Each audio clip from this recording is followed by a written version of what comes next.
1 month ago I built this terrarium with a moss-covered waterfall. Over time the moss has grown a lot, and today it's time for a little refresh. First, I trim back the overgrown moss. I use a small pair of scissors to carefully cut it back and pick up the trimmed pieces with my fingers.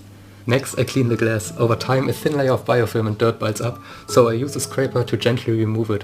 One of the things I love about this terrarium is how low maintenance it is. It only contains 2 types of moss and 1 plant species, so it doesn't require much care.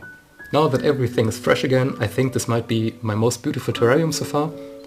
I really love how the moss frames the waterfall, and the whole setup feels just, I don't know, kinda natural. Yeah, I hope you enjoyed this update and let me know what you think.